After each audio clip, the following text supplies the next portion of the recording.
it's me, Jay, your DM. I use he, him. I'm Embers Tide. I use he, him. And this is Insight Check, where we delve into the dungeon of your bad decisions and retrieve the treasure of wisdom. And today we are speaking to a special guest. We are super excited. Embers, on a scale of 1 to 10, where would you say we are? So on a scale of 1 to 10, where you're really restrained by the linearity of normal numbers, it's hard for me to communicate. I would try to describe myself as the color ultramarine blue. I knew that you would have a ridiculously convoluted answer to that question. That's what I count on you for, that really good, difficult to parse content. That's why they pay me the big bucks.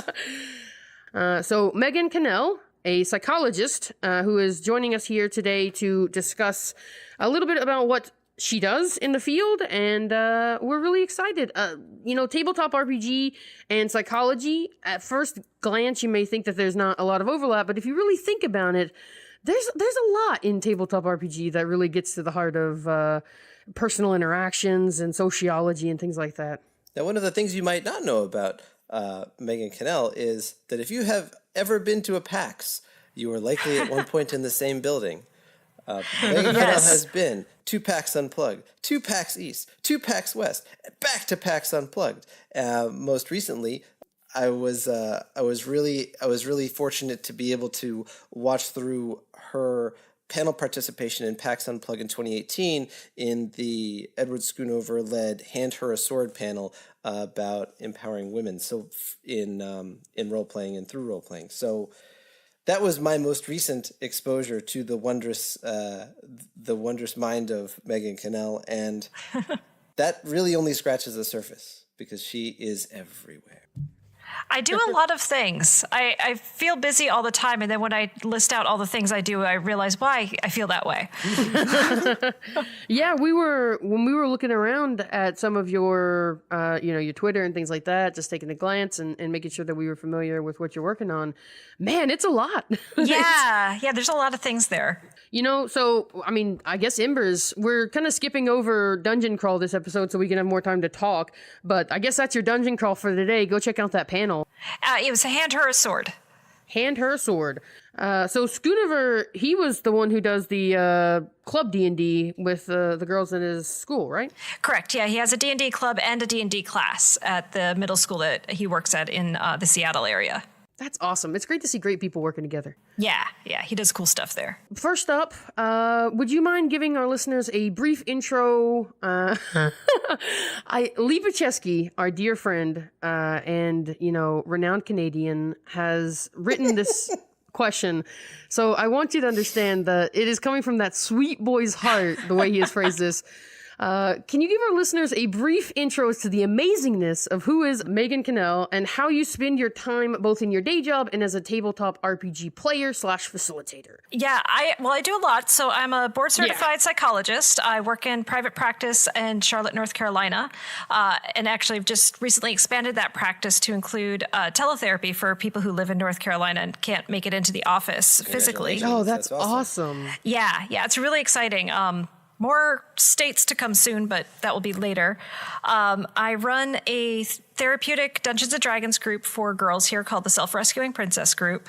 I am trying to expand out and start some more games as well, just trying to build up interest for that. I am the Dungeon Master for Clinical Role, the co-founder of Geeks Like Us. I am the host, producer, and writer of Psych at the Table. I also do just a lot of other things. I'm writing chapters. I just recently finished co-authoring the first ever applied RPG training with Dr. B out in Seattle. He ran that back this past Sunday, and it went really well. And I'm gonna hopefully be running my own training here soon as well. So I've been keeping track on my ledger, and you currently have 8 jobs. Plus, I'm a mom of 4. What? Wait, what? I have to sit down. Well, I've never felt like more of a slacker than I currently do. Oh my goodness. Let's see. So the first thing that we wanted to kind of get a baseline with was your kind of personal history with D&D. How did you get into the game? Like, what got you started down that path? So I think like a lot of people, I started playing in middle school. I have no idea what edition we played because I never had the books. One of my friends had the books, and what we would do is get notepaper out, and we would handwrite our character sheets completely. I made a lot of elf rangers because I was obsessed with Lord of the Rings and Legolas. And we would just play and have fun, but like the most fun was we would make up our own spells. One of my friends made up the spam spell, which was it was a transmutation spell that if it reduced the target to 0 hit points, they turned into a pile of spam, and you rolled a d6 to see how much spam and food you got from it. I was thinking it was either going to be a spell that would turn somebody or something into spam, or it would be a spell that would force the recitation of the Monty Python spam song. And kind of take someone out of combat. Alternatively, it could just fill all their equipment slots with spam mail. Just like just cover them up in a quantity of letters. Really, there's a lot of directions you could take this. There are. It was a lot of fun. And then I took a really long hiatus from the game, and I got back into it. I was actually watching Will Wheaton's Titan's Grave and them playing Fantasy Age, and it was bringing up all the memories of playing D&D in middle school. And so my family got the starter set, and we played through at home, and it was a lot of fun, and I was really wanting to play more. And I found a gaming group. We started playing on Roll20, and we had a terrible dungeon master. We all raged quit during the second game. Fairly typical. But I was sitting there, I was like, man, those seemed like such cool players. The DM was terrible, though. And so all the players, we messaged each other, and then we built our own campaign, and we've been playing together now for 3 years. Wow. A D&D group spawned in protest. I kind of like that. Yeah. There's often a vibe of the island of misfit toys when you have players who are without, or by choice or by fate's, dungeon master. Yeah, it's it's a real crapshoot finding groups online. It can be sort of difficult. But if you know what you're looking for, there are a lot of places nowadays to find your tribe, so to speak. I did realize how much I lucked out with finding these players until, a good year into it, and starting reading other horror stories that people had of finding groups. I'm like, man, our group came together pretty quickly and easily. Yeah, I remember when we had Amy on, she told us that she had tried to play when she was young, but the people had told her that they didn't play with girls, so it just didn't happen for her. And I remember just being aghast, like, why? Why would you turn away Amy T. Falcone? You fools! Yeah. Yeah, it was ridiculous. But the hobby has had a long and storied history. Besides that long and storied history, sidestepping that long and storied history, you do therapy using Dungeons and Dragons. Yes. What was the impetus of that? What kind of was the thing that sparked that this might be a useful tool? Looking at my own characters. So I remember this very distinctly. I was doing household chores one day, which is completely boring. So as you're cleaning, your mind will wander to things that are more interesting. And being a psychologist, my brain went to deciding to analyze myself, because why not? And I was thinking, okay, I have these two very distinct characters that I'm playing. I had a druid that I had played, and then I had created this bard that I'm still playing. As like, they both came from my brain. They have to have something in common. And as I sat there pondering what it is that they could have in common, it hit me and it was this very core hurt and wound that I kind of had and needed to work on. And I would not have realized it if I had not really sat and thought about what the commonality in those characters was. And it hit me of like how powerful of a tool that was. And then immediately I went to, I have to use this. This is too valuable of a way to gain insight into yourself and to learn about yourself and to grow as a person to not use therapeutically. And then it just so happened that driving home from work the next day, I think, I was listening to the Dragon Talk podcast, and they were interviewing Dr. B, and he was talking about his therapeutic use of Dungeons and Dragons. And so I sent him an email, and fortunately he sent me one back, and we started communicating and networking and working together. And now we work together pretty closely as we just developed a training together. I didn't run my first group until I had moved to North Carolina and joined Southeast Psych. I've done some social skills groups. And then I think my girls group is the only girls therapeutic D&D group. And so getting into that on my own was a lot of fun. And it's been a really interesting exploration. So if I could ask, that's one thing that really fascinates me about the experience that brought you to this realization and brought you into this application of role-playing and tabletop role-playing and Dungeons and Dragons, and all of it as a tool to empower and help people work through challenging things in their life or in their past or pain that they're experiencing. It came to you because you experienced that and you went through that process in some way. Do you think part of your motivation is that you want to help players be prepared for facing that challenge in that environment? I like the idea that D&D gives you the opportunity to practice where the stakes are super low. Mm-hmm. So if I can, I'll launch into a story here. One of the reasons I run the girls group is I want them to feel like they are empowered. That's why I call it the Self-Rescuing Princess. I market it as a girls empowerment group. And a lot of the girls that end up in my game are people pleasers, and they want to make people happy, and they don't know how to say no or they don't trust that their no is going to be heard and respected. Mm-hmm. And so I try to set up situations where they can practice that, and there's no real world stakes. And one of my favorite instances of this was I created a wizard's tower. I gained inspiration from Ivan Van Norman, I'll cite my source there, where I used chutes and ladders as the basis for this wizard's tower. So it was 10 levels, and every level had buttons on it. And some buttons, a ladder dropped down, and other buttons, nothing happened, and other buttons, the floor opened up, and you slid down several levels. And so it was incredibly frustrating for them because they didn't have the game board in front of them. I had it with me behind the screen.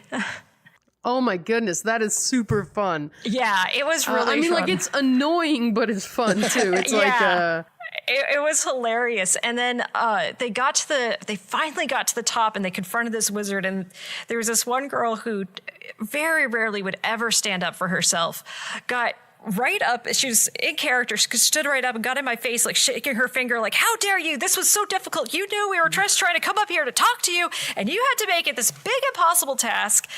And it was great. I loved it. Mm-hmm. And I role played with her with him being irritated back with her. And, but she was still just standing up for herself. And then we took this pause from the game. And I got to tell her, I was like, hey, look at that. You were disagreeable with somebody and the world didn't end. Mm-hmm. You did that. Yeah, I mean, I think it's really cool to have that pause in the game as well, to take a moment out, just because, you don't ever want at the table for somebody to think that you're mad. Like, mm-hmm. you want to make sure there's that separation where it's like, this character was annoyed, but you stood up for yourself, and I'm proud of you. And I think that's really cool. That kind of instant feedback seems really interesting to me. Yeah, it's so powerful for people to see and to have those experiences around the table, just to see what's going on. I've told this story at PAX Unplugged, but it bears repeating too, of like, for me, one of the most powerful moments came in the girls group that I run, where they were fighting this green dragon. And this was the culmination of 8 months of story, I think. Wow. Maybe okay. more. So there's a lot riding on this. There was a lot. We were doing sort of a Rise of Tiamat type storyline, and they figured out that this green dragon was the one that was trying to bring Tiamat back. They set up a trap for her, very clever. They had strong allies with them.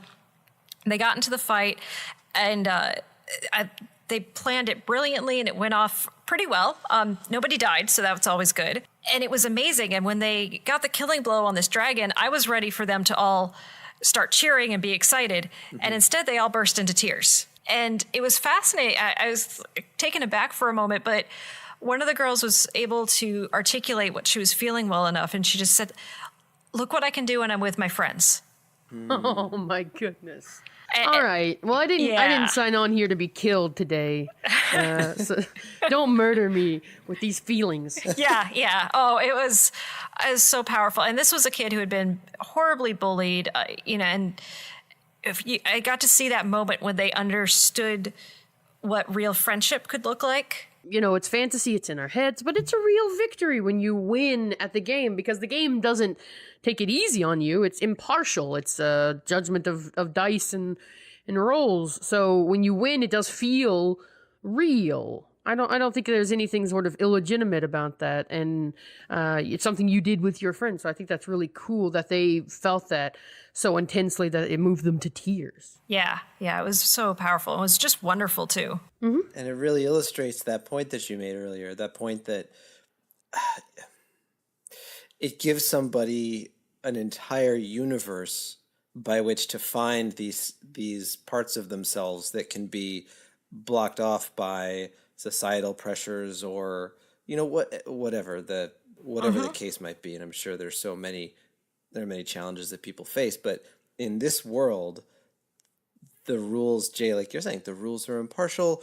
There are challenges, but you can overcome them, and then it unlocks that part of the human experience that can be so hard for people who are facing that challenge in real life. And there's that level of like removal too, where it's like, it's not me doing this thing, it's my character doing this thing. So you can kind of have your character do things that you would like to do, but that you can't because you feel like society and pressure would make that wrong. But your character can't be judged in the same way. So they can do these things that maybe you would like to try out doing a little more freely. You can play around. Yeah, and it also gives people permission to learn what we call theory of mind. So that ability to see the world through somebody else's eyes and to understand somebody else's experience, right? There was this great story of someone who had been LARPing a lot and LARPing Vampire the Masquerade. And they were telling how they got into a fight with their spouse and they didn't know what to do, but then they thought about their LARPing character and realized that this very charming person that they LARPed would know what to do. And so they sat there and thought, like, okay, what would my character do in this moment in a way to help mend this relationship and to work their way successfully through the fight? And so it's this great way not only to exercise things we might not do normally, but to grow and to develop skills that are helpful to us in our real life, too. Some friends I've had have said that when they approach a situation where they're forced to like talk to other people, they think about what their character would say to that person because they're feeling very awkward, but my character's not awkward. So, I mean, well, if your character's capable of saying that, so are you, but there's that mental block, I guess. Yeah. I was just going to say, for me, one of the things that keeps bringing me back to being a player is, when I'm facing stressful decisions or periods where I have a lot of stress and anxiety about what's going on in my real life, I've sort of convinced myself, at least, that there's this little refractory period after, I may create this very confident, decisive character, and as we go through sessions in a game, lots will happen. I'll make mistakes. I'll hopefully recover from those mistakes and feel some small, medium, or large victories, but the narrative will continue after I make a decision. And for me, one of the things that tends to make me feel very anxious and feel kind of disconnected from being able to make decisions I'm confident in is worrying about what will come of that decision. And so one of the things that's helped me is in playing characters, I go through these fantastical leaps and series of events that sometimes I can step outside myself when I'm back at work or whatever it is, and just have that perspective that this is one decision of many, and it's not, going to seal my fate. There are lots of other things that will happen, and, it's okay not to perseverate over this choice or that decision or this comment or that email or whatever it is. For me,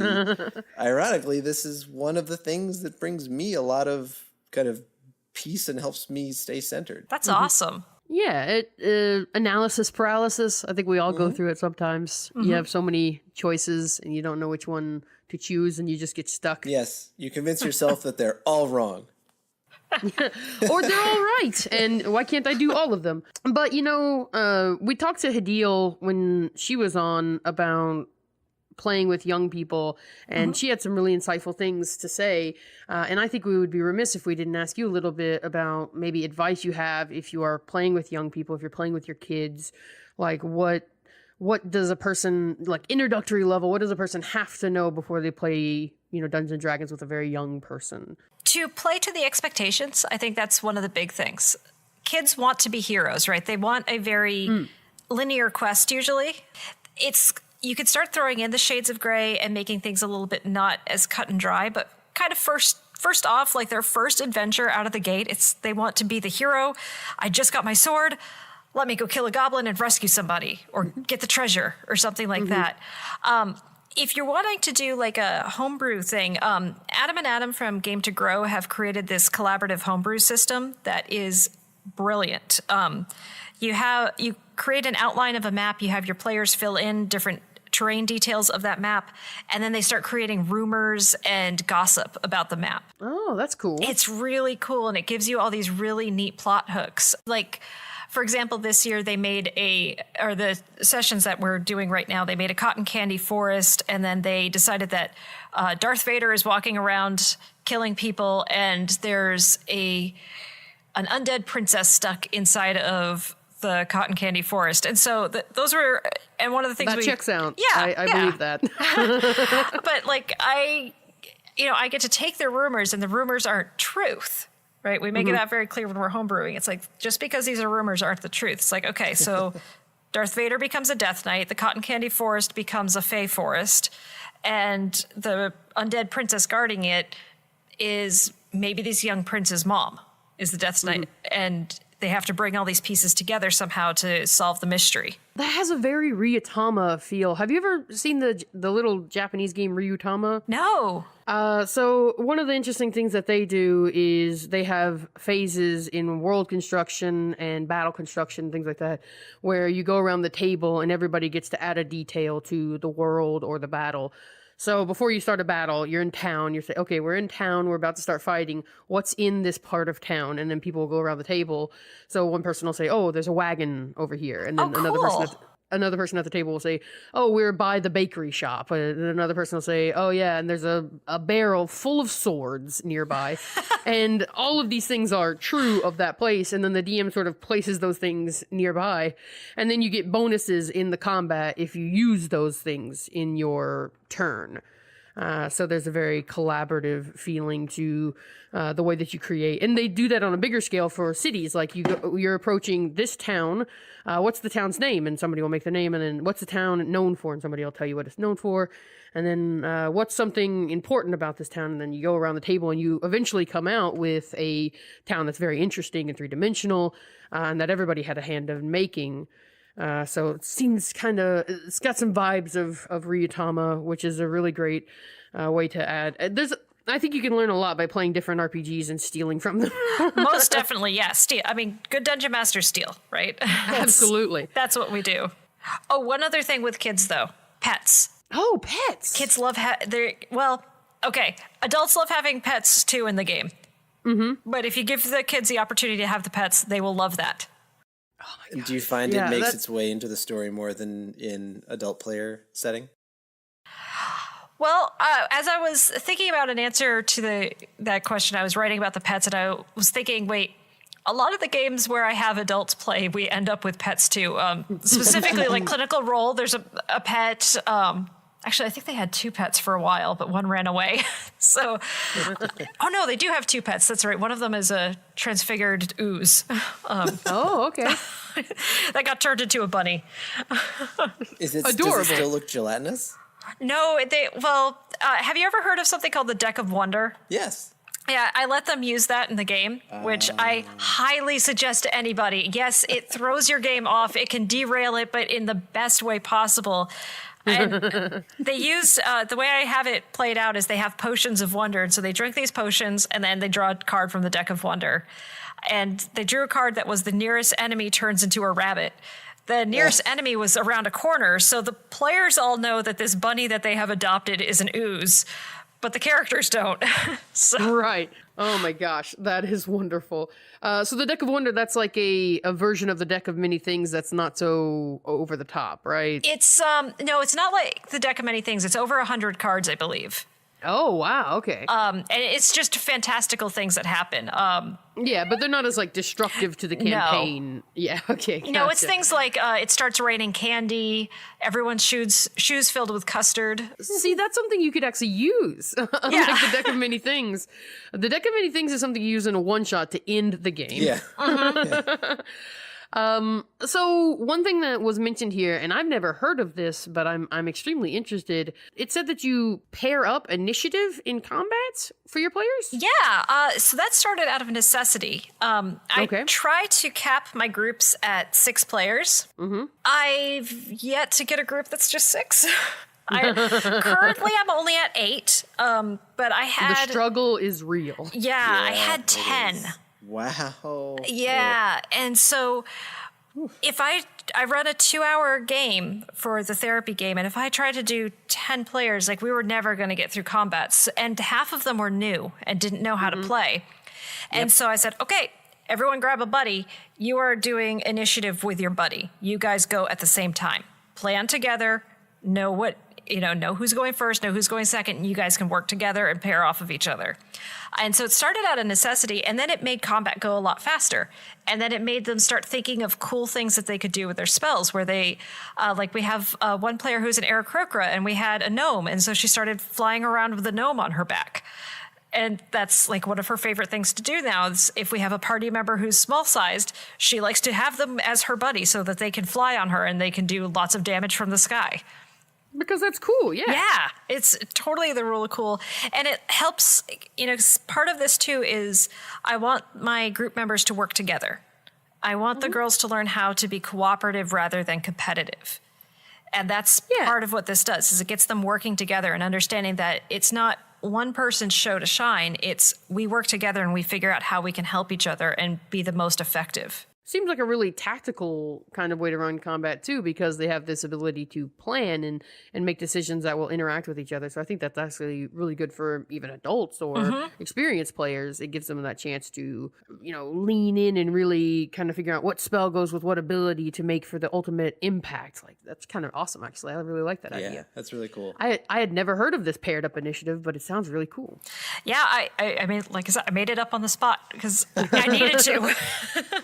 Especially for big games, because I do know of a couple people who run things like West Marches games and stuff like that, where having people run together would be very beneficial.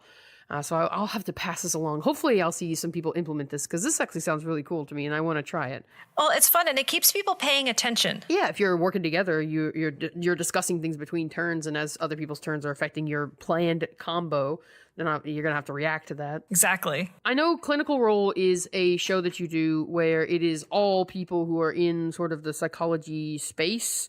Every player in there is somewhere related to that field. Yes. So what made you decide to get this game together, and what do you think has kind of come out of it? It was started because of a few things. I had gotten to know Adam and Adam at that time, they were of Wheelhouse Workshop, now of Game to Grow, and Dr. B and a few other geeky psychologists, and realizing that there weren't a ton of us. And I wanted us to get to know each other. I wanted us to become friends. And one of the things I know about game masters, because the Adams and Dr. B were running therapeutic games as well, once you start running games, you don't get to play very often. Yeah. And playing is one of the best ways to make friends and to bring people together. And so my thought of the game was, let's play so that we hang out together and we become friends and we get to know each other better. And during our session 0, I brought up the idea of streaming the game, and everybody was on board with that for a few reasons. One, we actually thought it would be very destigmatizing, because seeing that therapists are just humans who tell jokes and laugh and kind of act like everyone else, we felt would be a good thing. For people thinking about seeing a therapist, I think there's that fear that it's going to be, the Dr. Freud of, yes, tell me about your mother, Yeah, and there's this sort of representation of a very stern, quiet, listening figure, kind of impersonal. Whereas, they're just people like everybody else. Yeah. And I love the internet's ability to build community and to connect people. And so that was what I wanted Clinical Role to do, was to build the community of therapeutic dungeon masters. I wanted it to sort of be a thing of, if you're in the field of psychology and you're geeky and you're into D&D, you're going to be on Clinical Role at some point. That is going to happen, and it really is happening. So right now we have 5 players, 4 of whom are therapeutic dungeon masters. One of them one of whom is an academic psychologist, doing a lot of research and writing. I owe a book chapter to her, actually. And then I have, I think, another 5 or 6 players waiting in the wings to play right now. So I actually am thinking of starting a campaign B and having 2 active groups going on in the same world at the same time, which I might be crazy for doing that, but I think it could be cool. That DM life, I 100% understand. There are way more people I would like to play D&D with than there are hours to play D&D. Yes. Besides running Clinical Role, you also do Geeks Like Us, which is a YouTube series where you discuss different psychology themes and topics, and you specifically in context related to D&D, depression at the table, depression in Dungeons and Dragons. I saw that video and I was checking through it. These are real things. Like, I play with people who have these issues, and it can be very daunting as a DM to figure out what am I supposed to do? Like, what's my role in this? So I find this fascinating. What made you decide to start this YouTube series? Yeah, so Psychology at the Table was born from Reddit, actually. Oh, really? Yeah, so I'm a big fan of just reading through Reddit and going on stuff, seeing people's ideas and thoughts on there. And if anybody's been through the different D&D subreddits, there are tons of posts about problem players. And reading through those, sometimes I'm reading it going, wow, this sounds like this player has depression, or it sounds like this player is really socially anxious, or, oh my gosh, that player sounds like they have really bad ADHD. Yeah, there's a tendency to kind of write players off on these places. And there's also a tendency for DMs to kind of be viewed as almost unimpeachable in their assessment of players that I find really unfair. Yeah. Like, DMs can often be the source of trouble as much as players can, but yeah. Most definitely. Well, and so reading through that, as a psychologist, it's not appropriate for me to reply in the Reddit and be like, well, I think this player has this, and here's the stuff I think you should do. Like, that's totally not appropriate. Yeah. So I wouldn't do that. Don't do that. That's bad. But I was thinking about this of for these DMs who really want to help their friends and really want to understand what their player's going through and to understand how they can best help, and not to turn them into therapists, because that again would be inappropriate, but just to say, here, if your friend's going through a depressed period, here's what you might see. Here's are the things that you can do to help them. Here are the actionable steps that you can take. Here's some more education. Here's resources for you. As I wanted to give Dungeon Masters tools, because I think people want to do good and we want to help our friends. We just don't always know how. And that was the idea of this, is just to talk about how do we help people well. Nobody can be, without going to school and training in those years, nobody can be a therapist at the table, but just having tools to start conversations is so important and empowering, and it relieves a lot of the stress of these situations, because there's this panic when you are confronted by something. You just want to do something. I want to fix this problem that's in front of me. And a lot of times it's not that simple. It's a lot of times just listening and things like that, but just having series like these to give you tools to encounter a situation and what to do next. Oh man, I can't tell you how many times I would have benefited from having these things. So it's really nice to see that people coming up in the hobby now have access to this information and this tool. So I really appreciate it. And I think finding ways to communicate options and tactics and approaches can be very, very helpful, because each of us has our own personal experience, and without training or broad reading, it can be very hard to know what is next if your typical approach doesn't seem to work at the table. Yeah, we all live in our own heads. we just can't. I can't feel whatever other people are feeling. I don't know what it's like to have clinical depression. I can never know what it's like to have clinical depression. So, yeah, it's really cool to have all those tools and those videos. And to make it very accessible, right? So it doesn't feel like the viewer is confronting something intense or formal or highly academic and technical, but something that's approachable and welcoming. And it's so common for people to struggle with different disorders. There was a study done at Harvard a few years ago that was looking at the rates of anxiety, which we typically quote at being 1 in 4. 1 in 4 people struggles with anxiety. And this one study from Harvard suggests that that's actually probably wrong, that it's actually more likely it's 1 in 2. Yeah, I could see that. yeah, agreed. I could relate to that. The world is super complicated and life is very difficult and things can be very hard. And I would be surprised if there's anybody who can get through the whole of it without having something that they're dealing with, some sort of something that they need a little help with. So it definitely shouldn't be stigmatized. I mean, I think we all deal with stuff. We all have these sorts of problems at some point. We wanted to ask, why do you think it is that a GM, like a game master, is uniquely positioned to sort of identify these things at the table? What is it about that sort of dynamic of the DM that lets them sort of see these things maybe a little better if they have the tools and the knowledge? Well, I mean, you think about the job of the DM is to keep an eye on their players, right? Leo, as you're DMing, as you're putting out those story hooks, right? You're looking for all those nonverbal cues from your players. You're looking for, okay, she's taking notes like she always does. He's kind of nodding along and getting very engrossed and then forgetting that he's going to have to make a decision here in a moment. They're looking a little bored. Ooh, maybe I need to pick up the pace. You're right. We're always looking for that feedback. We're very attentive to it. And so if there's a change, if something's going on, or if we're noticing a pattern of a problem. So for example, someone with a mathematics disorder who is continually getting frazzled when they're trying to do dice rolls and can't figure out how to add and do that stuff. And everyone else at the table is getting frustrated. It's like, okay, this isn't just a problem of learning the game. They know the game. They understand how to play the game. They're really having a problem here. What the heck do I do?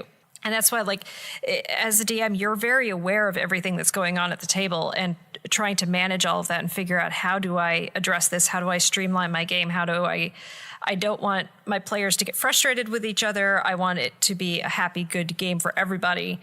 And so we're very aware, at least I guess in my own head, I'm very aware of what's going on with my players and seeing that stuff around the table and knowing when I need to pick up the pace or slow it down, give somebody a spotlight time, back off from things, and so on. It's definitely a skill we want to have. Yeah. It's super critical that you're able to sort of pay attention to your players. One of the things I kind of miss about playing online mostly is those physical cues, those feedbacks you can get just by glancing around. With the online play, it's a lot more about the nonverbal stuff and then just checking in with everybody, just taking a moment to stop and be like, okay, this person hasn't talked in a while. Right. Let's see what's going on over there. Really cool. You guys should check out the video. If you watch them, there's actually a basics video that starts off the playlist that just gives you a broad overview.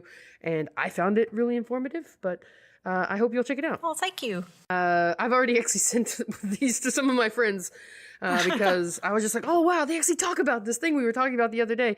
Oh, cool. Yeah. Thank you for your support of that. I will, like, the one I would plug the most is identifying problems. Mm-hmm. When I did it, I realized like just how valuable it was. And then I got to do a follow-up video where I actually met with a member of the community and we talked through a problem that had happened at their gaming table and how to understand it. So how to approach somebody with a problem. Yeah. And I saw where you'd done some interviews as well. Mm-hmm. I think you talked to Satine Phoenix about clinical depression. Is that correct? I talked with her about brain injury because she suffered a really severe concussion, I think 3 or 4 years ago. And then you also talked about military personnel with Rudy Woutenberg. Yes. So like some really great interviews on there, and then different topics that are being addressed. Like there's a broad range of content here, a feast. So definitely, if you are hungry for more content, this is where you go. Yeah. Yeah, there's a really broad array of experiences and perspectives and ways to empower in different circumstances and environments. Yeah, and this is stuff that I don't think any of us have really gotten enough familiarity with. This is not something they teach you in school. At least they didn't when I was coming up through school. And it's not really something that they super give you the tools to tackle in life. Like there's nowhere in life where they just stop and be like, here's the basics of psychology to help you understand what your people are going through. And that seems like something that maybe we should be learning. I brought this up before. It's like DMing is essentially people management. Yeah, absolutely. We want to think that it's storytelling, right? We want to tell ourselves like, I'm a storyteller, but no, I'm a storyteller, but I'm also managing a bunch of personalities and a bunch of egos. You're scheduling. You're scheduling. You're finding time. People are arguing, or like there's tension after a weird moment in the scene, and then like it lasts outside of the game, and you're like, ugh, oh boy. Yeah, absolutely. I 100% agree with that. Like being a DM is partly being a manager. Okay, now I think the most important question that we have to approach you today, beyond all else, is this last question we have here, which is, on your website under credentials, you list level 13 Bard. Is that your favorite class? And if not, what is? I love bards. I love how... Who doesn't love Oh my bards? gosh. Well, and I do have to admit, like, it's a little bit of a flub. I'm level 13, but it's a bard warlock, but I love the bard stuff more. And I wish I was a level 13 just bard, but I let my DM talk me into being a warlock too, which I'm... Always causing trouble. Yeah. I want you to know, my bard in my game did the same thing with sorcerer. Yes. Where they went like one level into sorcerer, and then they're just like, oh wow, I'm level 10. I should be getting all this cool bard stuff, and I'm not. It's like, well, we've been level 13 for almost a year now, and playing a weekly. And the reason for that is my DM has this really amazing story that we're exploring, and there's just a lot in it, and so there's a lot of world to explore. And he's like, I have to slow your level progression down. It's like, if you want combat at all, like I can't do it. You've had a campaign going for more than a year. That should be in your credentials. Yeah. That's more impressive than the bard that's no thing. small feat. Oh no, we've been playing the same campaign for 3 years. Wow. My God. Weekly 4-hour game. Whoa. Hang on, I'm gonna quickly just retire from Insight Check. You're gonna take over this podcast from now on. You obviously have more to teach these people than I do. My word, that is impressive. It 3 is. years. Yeah. Wow. I had a game go for a year and a half once. I think we ended at level 11, but that was about as long as I've been able to wrangle cats without it falling apart. Yeah, well, this was that Roll20 game or the online game that we started where we had the bad DM. Right. The one where you went out and formed the group yourself. You became the DM, yeah. Well, I'm not the DM of that one. I'm a player in that one, which is why I'm the DM of Clinical Role, because I'm the only member of Clinical Role that gets to play regularly. The trick that we found was we all joined a game based on the day and the time. It was a day and time that worked for all of us, so we just kept the game at that day and time, and it's worked. Yeah, wow. It's remarkable. Yeah, I think our game ended because of the birth of a child, which frankly, I'm just like, where's your dedication? You know, you're going to give up a game over a kid? Gosh, so selfish. But, you know, we forgive him. Much love. I need to do a psych at the table on parents and becoming a parent and trying how to still welcome your players who are new parents and finding ways to let them have that adult time, because God, it is needed after you have a kid. Well, half of our podcast would really benefit from that episode. So I can't wait for it. These are mysteries still hidden behind the veil for many of us. Yeah, Lipa Chesky is literally out tonight because of their required adulting responsibilities. Tiny humans. And then we have our dear friend Air. Rest in peace. You're not dead, but you're dead to me. Who is currently on daddy duty as well. I don't know. I'm proud of them. You know, babies, they're cute. Douglas, the unofficial mascot of Insight Check. Exactly. All right. Well, thank you so much for going through this lengthy list of questions. I do appreciate you taking the time out to hang out with us. But, you know, people, I think they are going to want to check out more of your content after this, because I want to. So where can they find you? So you can find me. I'm on Twitter a ridiculous amount, at Megan Sydie, PSYD. Then the YouTube is Geeks Like Us. The E's and Geeks are 3s because the other spelling was taken. And the same thing for Twitch. So Geeks Like Us, and then Twitter, and then also there's Clinical Role, which is On the Geeks Like Us Twitch. great, awesome. So that's nice brand management right there. Everything's folded in together. Yes. Absolutely. And I really do recommend you check out Geeks Like Us. It is, I mean, all that I've watched of it so far has been really, really engaging and entertaining and well edited. So I like it a lot. Oh, thank you. That edited comment did my heart well. I'm making it up as I go along. So. Well, it's been great for me. But yeah, and then as far as us, you can always follow us on the Insight Check Twitter. And you can always find us, at the usual places. Leave us a comment on iTunes because... Algorithms. Yeah, algorithms.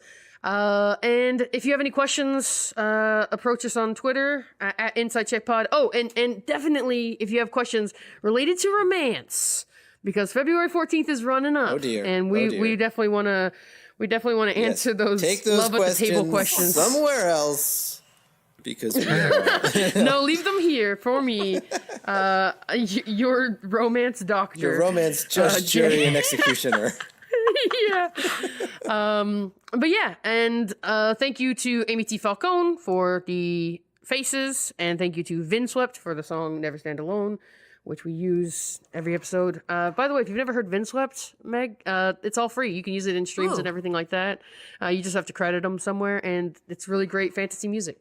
So, Vinswept, I'm plugging them everywhere. I will take that down because I'm always looking for new music and stuff that I can use. Yeah. Oh, I love Vinswept. And with that, absolutely. But don't we want the, we didn't do cues for Maze. We could still include No. All right. Well, listen, I'm trying to class it up in front of our guest here. All right. I don't want to do a dumb joke. Forgets. It's okay. It's okay. Yeah. All right. Book. Go ahead. Go ahead and shame us publicly. Answering your cues from our collective A's. This was Insight Check. That's amazing. Ping pong. That was an outro for sure.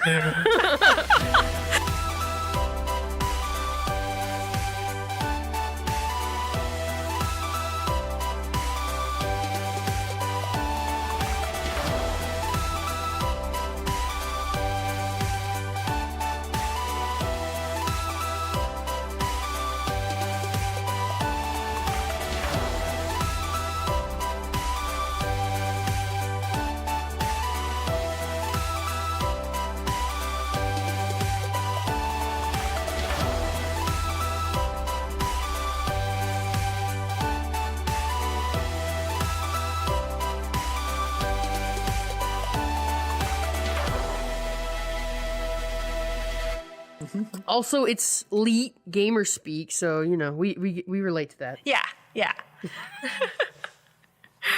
Do the kids know Leet anymore? Probably not. I try not to ask questions I don't think I'm gonna like the answers to. Yeah. All right.